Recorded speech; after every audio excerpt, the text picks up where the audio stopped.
vamos a presentar un informe sobre los caminos profesionales para los graduados en publicidad. Luego, en nuestra sección de la sociedad, vamos a seguir con la cobertura del Social Media Week. Vamos a tener entrevistas con Vanina Berghela y Daniela Badí. Y finalmente, en punto de encuentro, una interesante conversación con el profesor Pedro Luis Barcia. Vamos entonces al informe.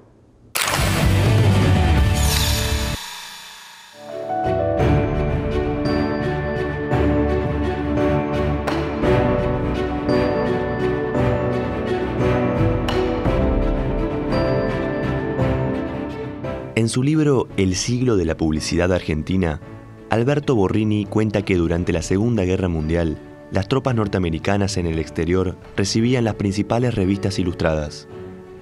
Para abaratar costos, las editoriales imprimían, a pedido del gobierno, ediciones despojadas de avisos publicitarios. Los soldados se quejaron y solicitaron que los ejemplares les llegaran con los anuncios. Para ellos eran tan importantes como la información. Los automóviles, los alimentos o las marcas de una bebida le recordaban el país y la vida que habían dejado.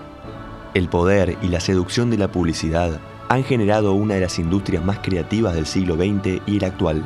El ICOS apunta a formar profesionales sólidos en teoría y práctica en el campo de la publicidad y las relaciones institucionales. La UCA, a diferencia de muchas facultades, tiene una contención en valores para agregar calidad humana que dentro de lo que es la rama publicitaria a veces se necesita mucho. La sana competencia, el profesionalismo y los valores humanos realmente hacen una buena combinación que afuera se valora muchísimo. Creo que siempre nos inculcaron el tema del respeto, de ser buenos profesionales y también ser buenas personas y más desde la publicidad ser respetuosos con eso, como que estamos manejando información, lo mismo pasa con periodismo, y ser responsables con eso. En nuestro país, la primera agencia de publicidad la fundó el austríaco Juan Ravenscroft en 1898. En 1929 llegó Walter Thompson, la primera agencia extranjera del país. Una tercera etapa fue la creación de agencias nacionales con nombres que marcarían a fuego la actividad publicitaria.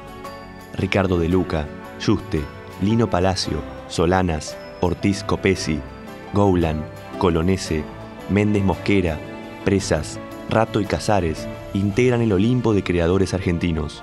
Le siguieron otras generaciones que además fueron incorporando las herramientas de la tecnología y las redes sociales. Creo que hoy por hoy no hay un solo medio que pueda subsistir sin estar asociado a las redes sociales directamente o por alguna nueva variante de marketing, nuevas herramientas, lo que fuera. Tienen que capacitar a la gente. Ha llegado a mis oídos que hay empresas como Microsoft o Google que están necesitando gente capacitada en web, que se están volviendo locos por poder encontrar no solamente profesores que den clases, sino también gente profesional que pueda ingresar a trabajar en sus equipos. Medios es una cosa totalmente distinta. De hecho, nosotros hacemos mucho BTL y no nos manejamos con medios grandes, digamos. No es común que hagamos campañas en vía pública o en gráfica. Sí hacemos muchísimo de Google AdWords, en Facebook, o sea, campañas digitales, campañas online. Y eso, cuando yo egresé, recién estaba empezando. Está haciendo furor y está aumentando las ganancias de muchas compañías, o sea que me parece que es vital. Fue mucha formación acá adentro, ir aprendiendo, y ese fue el cambio más grande. Digamos, ahora podés llegar a un target mucho más específico, con un costo mucho menor, podés hacer campañas mucho más segmentadas, eso es muy distinto. La formación alcanzada en el ICOS permitió a estas jóvenes profesionales progresar en distintos ámbitos de la actividad. Hoy soy gerente de comunicaciones de Reader's Digest Argentina. Trabajo con varias agencias de publicidad, diseño, fotógrafos, redactores, correctores, gente muy chiflada, muy divertida, que hay que coordinar. Mi trabajo consiste en coordinar talentos y sacar sinergizados los mejores resultados. Soy directora de cuentas y cuando me preguntan qué es eso, porque cuando uno habla de publicidad siempre le dicen, sos creativo. No, siempre cuento que soy el nexo entre la empresa y la agencia. Digamos. La empresa me cuenta a mí qué es lo que quiere, cuál es el problema que tiene, y yo me ocupo de planear todo lo que es la estrategia de lo que va a ser el mensaje, y una vez que estoy de acuerdo con eso con el cliente, me doy vuelta a la agencia, a mi equipo, a creativos, a diseñadores, y pensamos la campaña. En muchas carreras suele plantearse si la experiencia en la práctica es más importante que la formación universitaria. Es muy difícil aprender de la nada, o sea, de oficio, una carrera como esta de marketing, donde tenés que estar siempre viendo la punta de las tendencias, leyendo nuevos autores, viendo las nuevas campañas de publicidad, si no te asesora una buena facultad, si no tenés una buena facultad que te forme y te ayude a orientarte, a convertirte en un buen profesional, casi que no tenés chances. Es cierto que cuando uno sale de la facultad, me las creo todas, sé todo, y llegás al primer trabajo y decís, no sé nada, no entiendo nada de lo que me están hablando. Pero a medida que va pasando el tiempo te das cuenta que haber tenido una carrera universitaria te da un manejo, un trato de gente que no te da no haberlo tenido. Y además un conocimiento general también básico que cuando salís de secundario no lo tenés. Digamos, aprendés a leer, aprendés a buscar información, aprendés a hablar, a comunicarte. Es otra tu formación. El ICOS mantiene convenios con más de 70 empresas, entre ellas varias vinculadas a la actividad publicitaria, lo cual permite posibilidades laborales para los alumnos. Mi primer trabajo lo conseguí haciendo un puente entre lo que fue la agencia de comunicaciones del ICOS, que se había formado en el momento en que yo estaba egresando. Hice carpeta con esa agencia trabajando con clientes externos, ad honorem. Ingresé en una agencia de publicidad con la que terceriza Walter Thompson, empecé a trabajar como diseñadora publicitaria, gracias a los cursos que nos dio la misma facultad de Illustrator, Photoshop y algunos otros para capacitarme mejor. Fue una pasantía, en realidad cuando quedé acá tenía otras 3 propuestas y bueno, me terminé decidiendo por Jordan Toll, por esta agencia. Pero fue por una pasantía de la UCA, llegó a la búsqueda de la UCA y me quedé acá. Hace 5 años entré como analista, al año fui coordinadora y los 10 meses tuve la gerencia. Fue un muy corto tiempo y la verdad que creo que ese fue como mi salto profesional y una vez más fue gracias a la UCA. Tanto el periodismo como la publicidad son carreras donde el espíritu curioso, la pasión por la información y la innovación no descansan. Me parece que el que estudia publicidad, tanto como el que estudia periodismo, tiene que leer lo que sea, lo que le caiga en las manos y es más, cuanto más lea y cuanto más amplio sea el espectro de las cosas que le llegan, mejor. Creo que cualquier publicitario que se jacte de profesional tiene que por lo menos haber visto el diccionario de Walter Thompson de comunicación, marketing y nuevas tecnologías.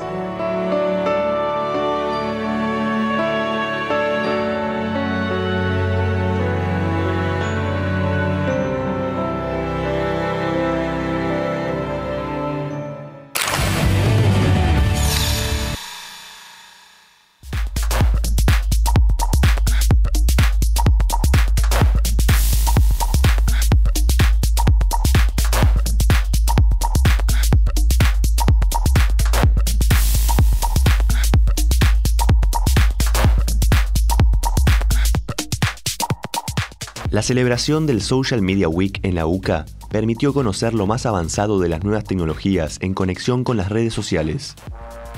Realizada simultáneamente con otras ciudades del mundo, el encuentro realizado en Buenos Aires convocó a expertos y seguidores de estas tendencias. Desde organizaciones civiles hasta empresas, nuevos modelos de éxito se han desarrollado a partir de los dispositivos móviles e Internet. La política no ha quedado exenta de su poderosa influencia. Lo que nos permite social media, ¿sí?, a través de nuestras comunidades, sea la comunidad del GCBA, sea la comunidad de Agenda Cultural, es informar al ciudadano, pero también escuchar al ciudadano. Durante la campaña del presidente Obama, las redes sociales tuvieron un papel decisivo. Fue un ejemplo que se expandió rápidamente. Y en política sirve también para bajar un mensaje limpio y claro, ¿sí?, a los grupos orgánicos que participan en la política, que la gente lo llama militar, ¿sí? Entonces, vos como partido político, como espacio político, podés bajar un mensaje a la gente que tiene el mismo pensamiento político de manera clara, ¿sí?, y directa. En el ciberespacio, la información fluye y se multiplica, haciendo cada vez más difícil a los gobiernos intentar controlarla. Las revueltas en Egipto lo han demostrado. Siempre pongo el ejemplo de gasto público bahiense, ¿sí? Bahía Blanca es una ciudad, ¿ok?, que como nosotros en la Ciudad de Buenos Aires, todos sus gastos los pone en la web. Ahora, Bahía Blanca los ponía en PDF, ¿sí? Alguien de Bahía Blanca, una ONG y sobre todo gente que estaba interesada por el acceso a la información, empezó a bajar esos PDFs, pasarlos a un Excel y después generó un sitio web llamado Gasto Público Bahiense, ¿sí?, donde grafican el gasto de la ciudad de Bahía Blanca y a quién le dan las licitaciones y a quién no. Gran escándalo. La relación de los políticos argentinos con los medios sociales es dispar. Muchos han incorporado una cuenta de Twitter Otros se han ido borrando y de tanto en tanto desatan polémicas que serían imposibles de trasladar a un estudio de televisión. Todo como un trabajo de coaching, de que primero el político entienda que es una herramienta de comunicación y que lo que dice lo puede leer muchísimas personas y que entienda el valor de eso. Pero sobre todo, el valor es que no se asuste, que es lo que pasó con muchos. En comparación con otros países, el público de nuestro país tiene reacciones más participativas. A diferencia de España, donde el político tuitea y la gente no se mete en ese enganche, en la Argentina sí. Es algo interesante que pasó, o sea, que un político aparte contenido y genere una especie de ruido, genere un trending topic, es interesante para la región también. Una de las dudas que plantean los medios sociales es sobre la veracidad de la información en un sistema casi ilimitado de tráfico. Obviamente que tiene que ver con la ética también profesional, de verificar fuentes, de citar contenidos y citar a quienes son los que generaron el contenido original. Esto ligado obviamente a lo que es la instancia tradicional del ejercicio del periodismo. Otra está vinculada a la propiedad de los contenidos. En el caso del periodismo digital o la curación de contenidos, que es lo que mencionábamos en la conferencia, básicamente uno de los aspectos principales tiene que ver con el no copiar los contenidos, el ser, digamos, respetuoso de la creación de contenidos de los demás. Otro tema interesante de la Social Media Week fue analizar las formas más exitosas del periodismo digital. La integración de todas las plataformas es lo que hace la esencia del periodismo digital, o en este caso cuando se hace periodismo multimedia. El trabajo sobre contar una historia con videos, con imágenes, contextualizar con enlaces, contar obviamente la propia historia con un texto y una infografía animada, comprenden en toda su dimensión el trabajo del periodismo digital. Tanto en el campo de la política como del periodismo, hubo coincidencia en señalar la interacción del usuario de redes como el factor de cambio más importante. Hoy la interacción de los usuarios, la participación y lo que ellos también generan tiene que ser parte y contenido y condimento fundamental de esta creación de historias. No podemos olvidarnos que ellos están hoy activos, participando, nos demandan además mayor transparencia, mayor credibilidad para que lo que nosotros estamos haciendo realmente tenga valor.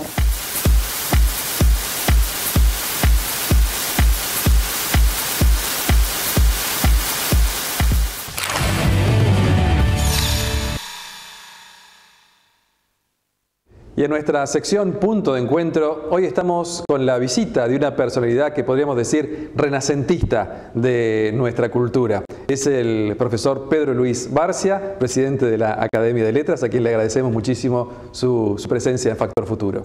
Gracias a usted por presentarme al menos un punto en esta entrevista. La palabra punto tiene sus problemas, porque yo recuerdo un argumento para justificar la cuestión de la ortografía, que un ingeniero en minas decía: por un punto se pierde una mina. Eso llevado al lunfardo tiene otro sentido. Me imagino. No lo vamos a aclarar ahora, pero sí vamos a seguir hablando sobre las palabras. Usted ha mencionado muchas veces que lamentablemente estamos perdiendo la cantidad de palabras, el uso del vocabulario de una generación a otra. Este problema de la pérdida de las palabras, ¿es consecuente con una pérdida de la capacidad de pensamiento? Sin duda, porque está demostrado que uno piensa con palabras, uno percibe en la realidad los matices para aquellos que tienen palabras que los designen. Así como el esquimal tiene 14 designaciones para los estados de la nieve y nuestro paisano tenía 200 voces para designar los pelos de los caballos, nosotros vamos, caso de usted o yo, vamos a una de las estancias que tengo en la provincia de Entre Ríos, porque soy docente acaudalado, y entonces allí le pregunto a usted, Ara, ¿cuántos colores de caballo ve? Y ve blancos, negros, marrones y combinados, ve 5, porque no tiene la capacidad verbal de distinguir unos de otros, a lo que lleva el oficio de ejercer esta aplicación de una palabra a cada realidad. Si esto pasa con los caballos, pasa con los conceptos, es decir, los matices entre lo bello, lo bonito, lo atractivo, lo lindo, son los que distinguen la calibración que un hombre hace cuando está adjetivando. El argentino, como no tiene esta preparación general para distinguir una cosa de otra y va al montón, recuerda aquello que decía Paul Grusac, que el argentino potrerea un sustantivo con un conjunto de adjetivos el potrero, es decir, tenderle un círculo de encierro, aplicándole 10 adjetivos por si alguno lo tocaba al sustantivo y para que no se le escape. El hombre que sabe escribir y que sabe pensar, elige, como Ortega, por ejemplo, que es su especialidad, elige con toda puntería un solo adjetivo y ahí va. Por ejemplo, a un libro le llama adjetivo bolsillable, un libro que es capaz de ser contenido en un bolsillo. Palabra que estoy, y con su permiso, usted que es dueño de Ortega, que estoy rehabilitando y hemos llamado en la academia a una colección bolsillable porque sustituye a livre de poche o a pocketbook. Es económico, es claro, una sola palabra. Muy bien. Siguiendo con las palabras, esta escasez de vocabulario y esta incapacidad muchas veces de transmitir a través de las palabras el propio pensamiento hace a las personas más fáciles de dominar desde el punto de vista político. Ya lo había dicho Wells en su obra 1984, que uno de los caminos de sojuzgamiento era justamente el trabajar sobre las palabras, y por eso tenían prácticamente un ministerio dedicado a intervenir sobre las palabras. Sí, en el caso de 1984, el ministerio reduce cada vez más a lo que se llama una neolingua, cada vez más el vocabulario de los hablantes para que no tengan capacidad crítica. De esa manera los va anulando y los vas haciendo sometidos a un régimen. Ahora, tiene un doble efecto en una democracia esto. Primero, hacer un pueblo sometido que depende, como no tiene discurso, no puede defender lo propio, no puede apelar por sus derechos. Segundo, como no tiene palabra, la otra reacción es la violencia. Sale por la puteada por la boca, que es una especie de explosión verbal incontenida, sale por el puñetazo, sale por el empujón, sale por la pedrada. De modo que para una democracia es un peligro que los habitantes de ese país no tengan matices verbales y no estén educados para el diálogo de intercambio de conceptos, de ideas, enriquecido a través de este manejo de sinónimos. En estos momentos se ha desatendido por completo la enseñanza de los sinónimos en la escuela secundaria, que era una de las bases de nuestra educación. Cuando yo en el Renacimiento, como usted dice, cursaba junto con Juan José Paso y Larrea, cursaba la escuela secundaria. Ocurre que la sinonimia hace que uno se obligue a matizar, a distinguir elementos en un todo y no ir al bloque, ¿no? Entonces, yo creo que esto es importantísimo para una democracia que quiere gente pensante, el procurar que esa gente sea diserta para hablar, que tengan la capacidad de decir lo que piensa, lo que no encuentra bien, y capacidad de crítica que beneficia siempre a la comunidad. La capacidad de generar vocabulario usualmente era atribuible a la lectura de libros. ¿Hoy son los programas de televisión los que nos dan vocabulario, o por lo menos a una gran parte de la población? Los programas de televisión no le dan vocabulario, le estrechan el vocabulario cada vez más. Es decir, una rubia conductora, para ella, por ejemplo, todo es fantástico, como para otro todo es y ni siquiera una palabra que articulan. Entonces, esta inercia de no hacer el esfuerzo para buscar una palabra que se clasifique la realidad que se están refiriendo, empobrece cada vez más. En realidad, también la lectura de buena literatura ha desaparecido, va desapareciendo de la escuela secundaria. Hay que bregar para que haya un plan de lecturas de todo el primario y del secundario, a razón de tantos libros por año y por alumno. La Argentina en estos momentos está por debajo de un libro por habitante y por año. Hay países como Chile que han subido a 2, otros países de América han subido a 2,5, hasta 3 libros en la totalidad de los habitantes. Si vamos a referirnos a la población que está en estado de educación, escuela y colegio, tendría que ser 10 libros por año o más, por lo menos. Esto empobrece mucho, pero además hay que volver a la enseñanza del manejo del diccionario. Yo recuerdo que Manuel Sueco, el mayor diccionarista que tenemos en español, en una oportunidad que conversábamos me decía: mire Barcia, yo todos los días, mire qué hombre que sabe palabras, ¿no? Y todos los días saco a pastorear 4 o 5 palabras del diccionario, sí, que están contenidas en el tomo, y él las sacaba a pasear, pastorear como pastor de palabras. Y pastor de palabras es una buena definición para un orador, para un buen orador, así como para el gobernante pastor de hombres que decía la Ilíada. De modo que yo creo que, estimo por una cuestión de fe, estimo que debería acentuarse todo lo que es el desarrollo de la creatividad lingüística, inclusive en generar neologismos, buenos neologismos, como este bolsillable que decíamos. Acabo de usar hoy de mañana el adjetivo dudario, conjunto de dudas, que vamos a publicar un libro sobre dudas argentinas. Entonces, no hay que tenerle miedo a la creación bien hecha de palabras, pero no el macaneo, a que nos acostumbra a veces la televisión y crecientemente la radio. Es una pena porque los locutores no son elegidos en función del dominio del instrumento básico que es la lengua, sino a lo mejor si son carilindos, de modo que ni usted ni yo entraríamos a ser locutores jamás, o cierta facilidad de palabra incontenible, que para una receta, por ejemplo, yo miraba programas de cocina, me acordaba de la hermana esta que enseñaba, la monja que enseñaba con una sobriedad absoluta, y usted atendía a los movimientos que hacía y a lo que te decía, cabalmente lo retenía. Hoy tenemos una mujer en el mismo canal que es una especie de cogito interruptus que se explaya permanentemente, y usted tanto habla que no atiende a lo que dice. Muy bien.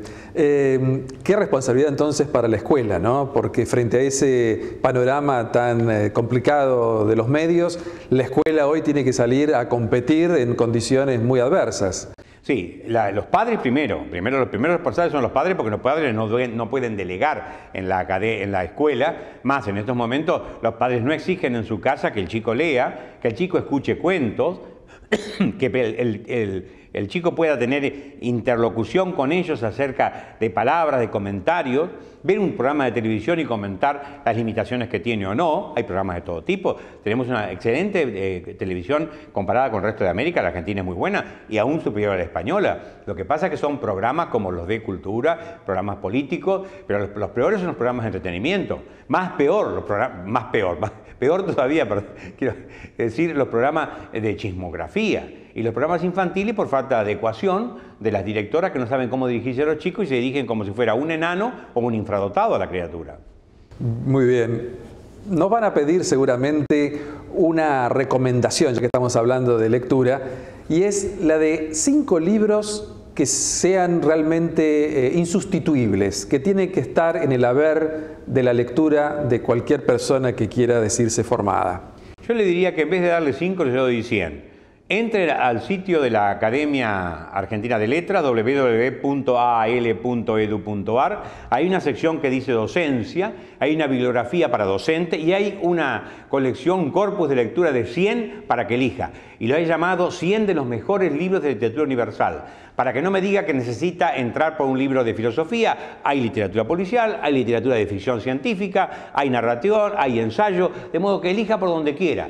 Porque en esto hay que dar libertad a la pulsión que cada cual tiene por el género que prefiera. Y dentro de ese género, si entra, usted lee Shakespeare Blake, que nadie ya lee esto, ¿verdad? Hay que pasarlo gradualmente a Conan Doyle, lo pasa después a Chesterton, después a La muerte y la brújula de Borges, y dentro del género que el lector joven eligió, usted lo va promoviendo. Ahí tiene 100 libros para elegir, y no voy a decir 5 porque si no me olvido de los otros 95 que son tan valiosos como los 5 que usted me pide. Fantástico. Bueno, muchísimas gracias por este diálogo tan enriquecedor y bueno, la próxima vez seguimos hablando sobre las palabras, los textos, los docentes, la televisión, la tecnología, porque son los temas que nos animan a pensar en un futuro mejor. ¿Cómo no? Con mucho gusto. El futuro es un factor factor futuro, llama el programa.